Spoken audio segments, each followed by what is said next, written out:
Hey there folks, well I'm out and about in my hometown again. I'm in the heritage quarter of Dunfermline today. As you can see behind me now is the museum and library, which has all been done up. Looking back between there is the garden. We've got the Abbot house here as well, which we reckon was built around 1200 or thereabouts, but we can't really find too many details about it. I will try and find out a bit more at some point.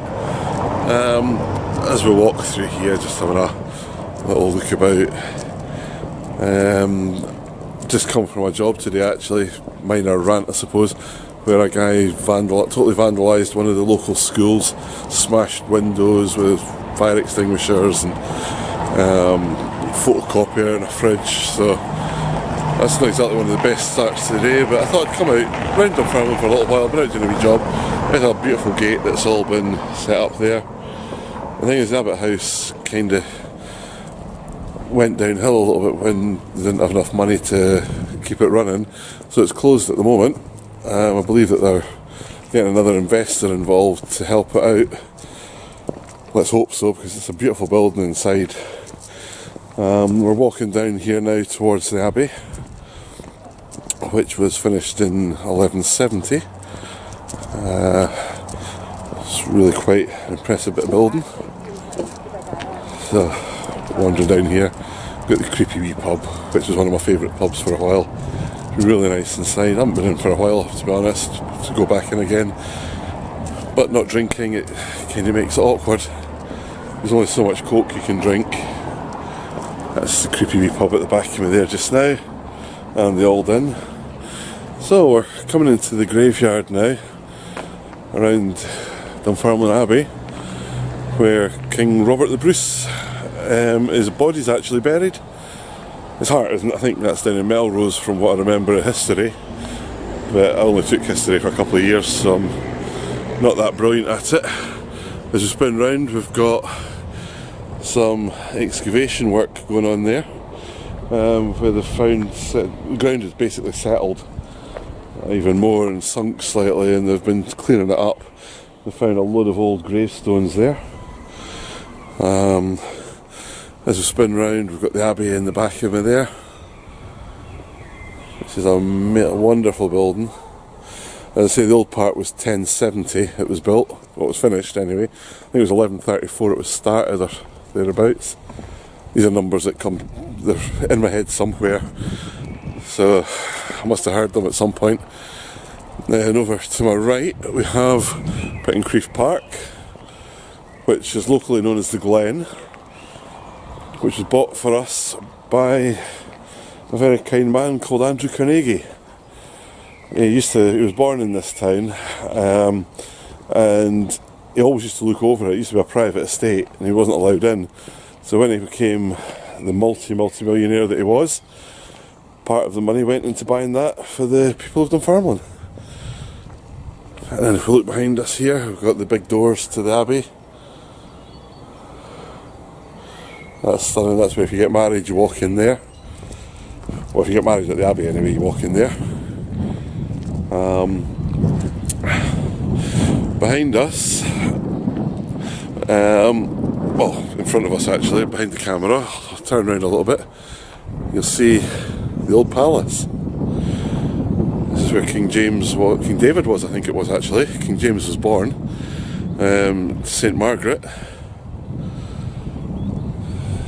That was down there, and we can see the grounds in front of me here.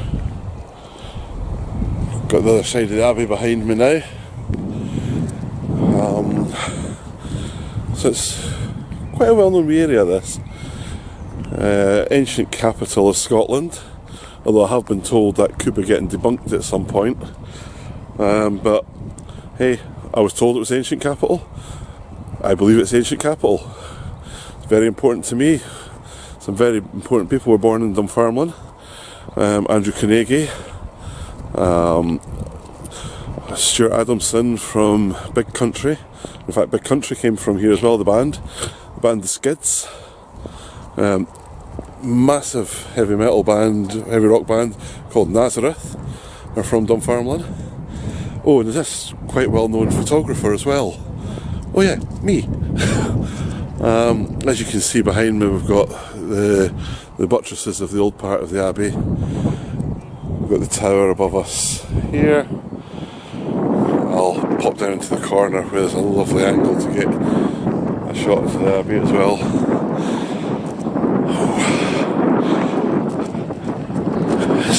It's a lovely day today, but it's still a wee nip in there. That wind's not as warm as it could be. And then as we come up here, this is the old graveyard. Apparently William Wallace's mum is actually buried in here as well, but that's on the other side. In fact, if you look behind me, there's a small tree. That's supposedly her grave.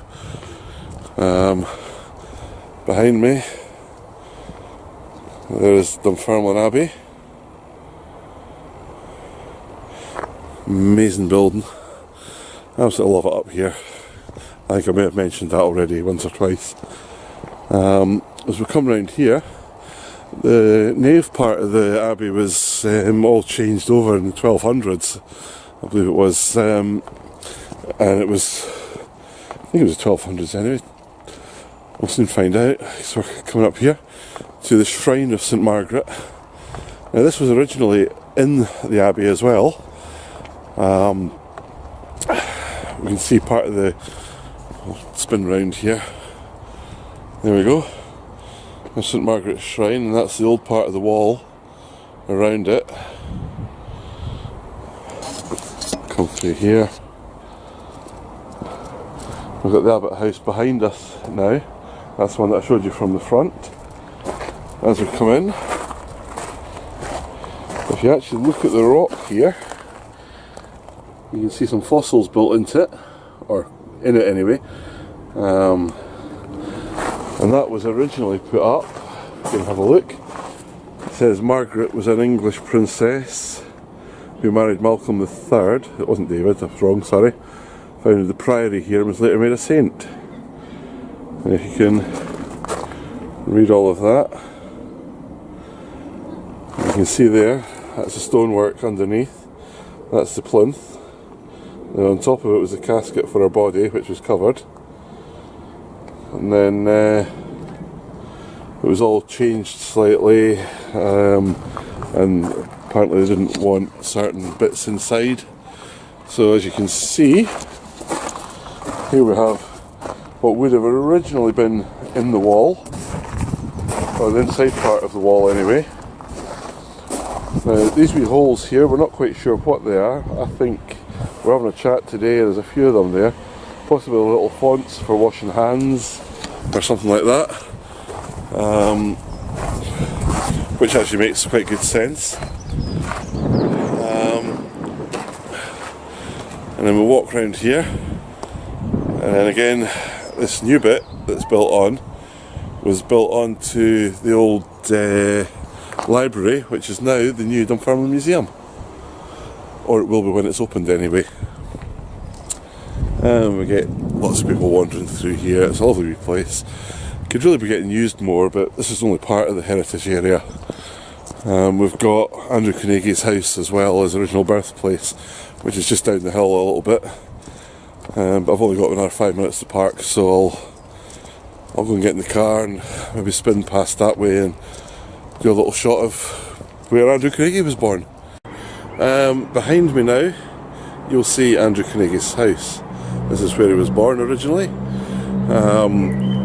Quite a few years ago now, admittedly, but it's now a museum as well. You can see up the stair, it's a 2-storey place. It's absolutely tiny inside, until you go down to the extension, which actually holds the museum as it is now.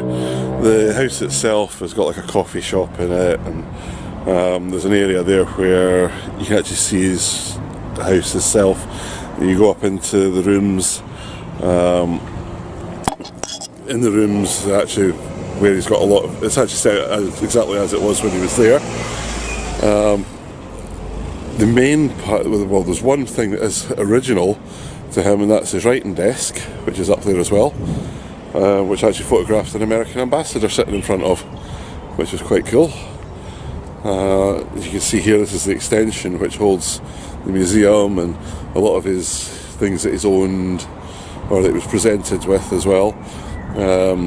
There's a couple of big paintings of him as well in there, things that he put money towards, helping people out, being a philanthropist and all that. So yeah, so there was where Andrew Carnegie was born.